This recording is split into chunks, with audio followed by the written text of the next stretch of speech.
మార్చి 23, 2020 అదొక historical day. ఏంటంటే Covid lockdown start అయిన రోజు. వరద తగ్గేసరికి కోవిడ్ లాక్డౌన్ స్టార్ట్ అయింది. లాక్డౌన్లో ఎవరు ప్రాణాలు వాళ్ళు అరచేతిలో పెట్టుకున్నారు.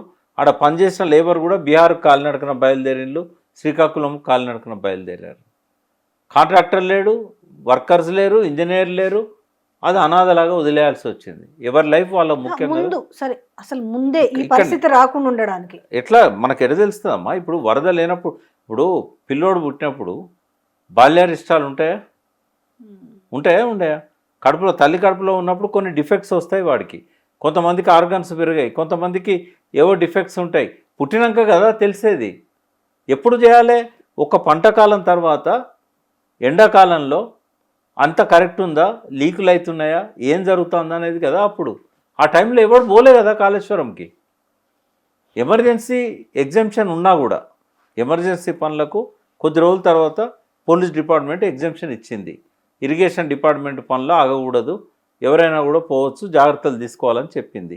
కానీ పోయినోడు ఎవడు అని అంటున్నాను నేను. అక్కడ సీసీ కెమెరాలు ఉంటాయి.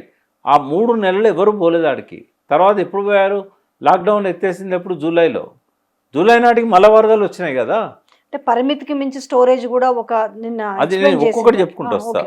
ఇక్కడ ఏంటంటే ఏం జరిగింది ఆ టైంలో, కోవిడ్ టైంలో 2 విషయాలు. ఈ కాళేశ్వరంలో పియర్ కుంగడానికి శ్రీకారం చుట్టింది కోవిడ్ సమయం. ఎవ్వరం పోలేదాడికి. ఏ ప్రాజెక్ట్ అయినా మనం చెక్ చేసుకోవాల్సిన టైంలో ఎవరు పోకపోతే ఏమవుతుందమ్మా? అది ఎవరిని బ్లేమ్ చేస్తారు? మీరు కేసీఆర్ని బ్లేమ్ చేస్తారా? అప్పుడున్న ఇంజనీర్లను బ్లేమ్ చేస్తారా? ఎవరికి వారు ప్రాణాలు అరచేతిలో పెట్టుకొని బతికిన్లు. కాంట్రాక్టర్ లేడు అక్కడ. ఏం జరిగింది అప్పుడు చెప్తాను నీకు.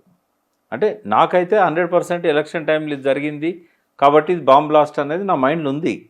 దాన్ని నా రైట్ నేను రిజర్వ్ చేసుకుంటున్నా. బట్ ఇంకొక కారణము ఘోష్ గారు అందులో అబ్జర్వ్ చేసింది ఏంటి అంటే, దాని కింద లీకేజ్ స్టార్ట్ అయింది. లీకేజ్ స్టార్ట్ అయినప్పుడు చూడాల్సిన సమయము ఏప్రిల్, మే, జూన్. ఆ టైంలో పోలేదు ఎవరు. మెల్లమెల్లగా ఏమైంది? సీపేజ్ నీళ్ళతో పాటుగా ఇసుక కొట్టుకపోయింది.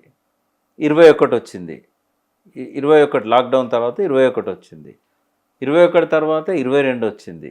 ఈ 3 సంవత్సరాలు కూడా కంటిన్యూగా సీపేజ్ ఎక్కువైపోయి ఆడ కింద కదిలిపోయింది, కుంగింది అని అన్నారు. అంత ఈజీగా జరగదు. కుంగితే ఏమైందంటే 11 పియర్స్ ఉన్న రాఫ్ట్ కింద పునాది ఉంది కదా, అది ఈ కప్ అంత మందం ఉంటుంది.